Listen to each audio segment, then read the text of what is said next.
मेरी सोच है कि किसान देश की रीढ़ की हड्डी है। बेशक और अजीब सी बात है, मगर अरबपतियों के 14 लाख करोड़ रुपए कर्जा माफ हो सकता है, माल्या का कर्जा माफ हो सकता है, अदानी का हो सकता है, इन सब का हो सकता है, मगर किसानों का कर्जा माफ नहीं हो सकता। आपने क्या गलती की है?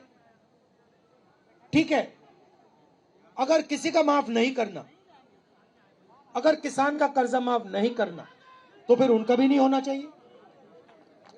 यह अन्याय क्यों हो रहा है कि उनका 14 लाख करोड़ माफ हो रहा है और जब आप आते हो, आप कहते हो भैया हमारा भी कर दो, सरकार आपसे कहती है हम तुम्हारा नहीं करेंगे।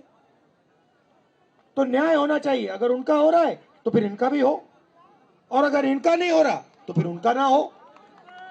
सही बात है ना? तो मेरी सोच है कि हिंदुस्तान के हर नागरिक की कम से कम प्रोटेक्शन होनी चाहिए। मतलब पिछले चुनाव के पहले हम एक योजना लाए थे, न्याय योजना, जिसमें हमने कहा था हर गरीब व्यक्ति के बैंक अकाउंट में, चाहे वो मजदूर हो, किसान हो, हर परिवार के बैंक अकाउंट में हम कम से कम, सरकार कम से कम पैसा डालेगी, डायरेक्ट बैंक अकाउंट में पैसा डालेगी।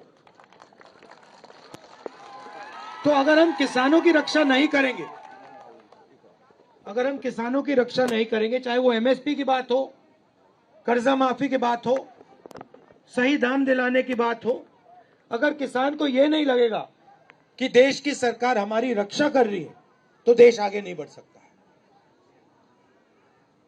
और आज सच्चाई है कि जो किसान के दिल में जो डर है, उसको सरकार मिटा नहीं पा रही, और किसान ने सरकार पे पूरा का पूरा भरोसा खो दिया है। मगर मैं आपको यहां ये कहने आया हूं कि हमारी कोशिश रहेगी कि जो आप भरोसा खोए हैं, वो एक बार फिर आप हमारी सरकार पर भरोसा करें। और हमने, देखिए, मैं खोखले शब्द नहीं बोल रहा हूं, मैं खोखले शब्द नहीं बोल रहा हूं। 72,000 करोड़ रुपए किसान का हमने कर्जा माफ किया था, याद रखिए आप। सही, जमीन अधिग्रहण बिल हम लाए थे छत्तीसगढ़ में जब हमारी सरकार थी, राजस्थान में हमारी सरकार थी, हम किसानों को सही दाम देते थे। तो हमने काम करके दिखाया है, और आने वाले समय में भी हम काम करके दिखाएंगे।